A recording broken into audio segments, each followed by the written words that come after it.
I'm a member of a Connect group through my church, a group of about 25 young people who get together every other week to share a meal and grow in our faith. We take turns hosting one another in our homes, which makes it a wonderfully intimate experience. I have a fond memory of the first time I hosted. The evening had ended, but a few of us were still hanging out, chatting and laughing. I'd piled my dirty dishes in the sink, planning to leave them till morning. Someone asked for a glass of water, and when I went into my kitchen, I was astonished to find a sparkling clean, empty sink and my dishwasher full and running. And there was Father Simon, dishcloth in hand, busily scrubbing my countertops. "You didn't have to do this," I said. He just shrugged. It needed to be done.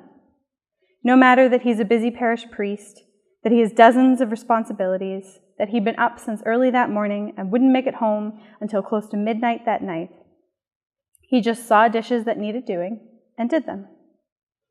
I've seen so many beautiful models like Father Simon who have shown me what it means for the first to be last.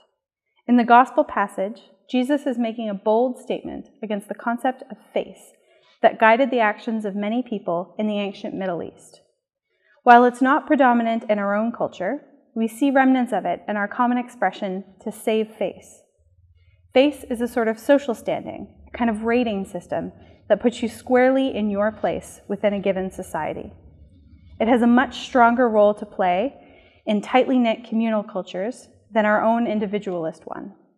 To gain face is to improve in prestige or honor. To lose face is to lose popularity or likability. In a tight-knit communal culture like first century Palestine, your relative social standing within your community was everything. Unfortunately, following Jesus was not exactly an action that improved one's face. His apostles had to give up their jobs and families in order to follow them, action which lost them a lot of face. They followed a man who was a carpenter and called him rabbi, an insult to those trained in Jewish education, which lost them even more. And Jesus had a habit of associating with women, Gentiles, tax collectors, and prostitutes, undesirables. Anyone associated with him found their prestige long gone. His apostles were ready to give it all up in order to follow him, but they couldn't quite shake their cultural context. Instead of rejecting the idea of face entirely, they shifted it to the kingdom of heaven. Surely, they thought, God would see their sacrifice and reward them with the highest and most important position in the new society built by Jesus. Jesus offers a gentle correction. Those who want to be considered first, he explains, must act as though they are last and serve everyone else. There's no room in his kingdom for vain pride or self-importance. While our culture is very different from that of Jesus' time, our society still struggles with pride and individualism taking precedence over the needs of others. Rejecting the me-first prevalent attitude can be as difficult for us as it was for the apostles. What does that look like in the 21st century? Well, each of us has a messy kitchen in our lives, something that needs doing, that maybe we thought was beneath us or not our problem. For me, often this is literally dirty dishes, like the stack that piles up in my office kitchen. And my first thought is usually, I didn't make that mess. Why should I clean it up?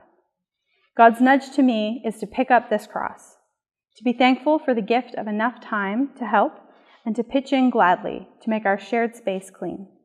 Another example that's close to home for me is the love and care that my mother showed her own mother, my grandmother, when my grandmother was approaching her death.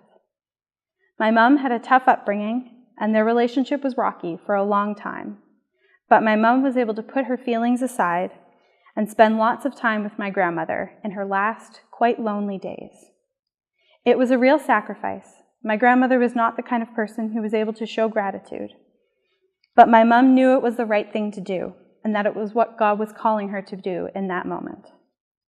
When my grandmother passed away, my mom was at her side, assuring her that she was loved and she would be missed. Sometimes the saying, "the first must be last," can feel like just another expression.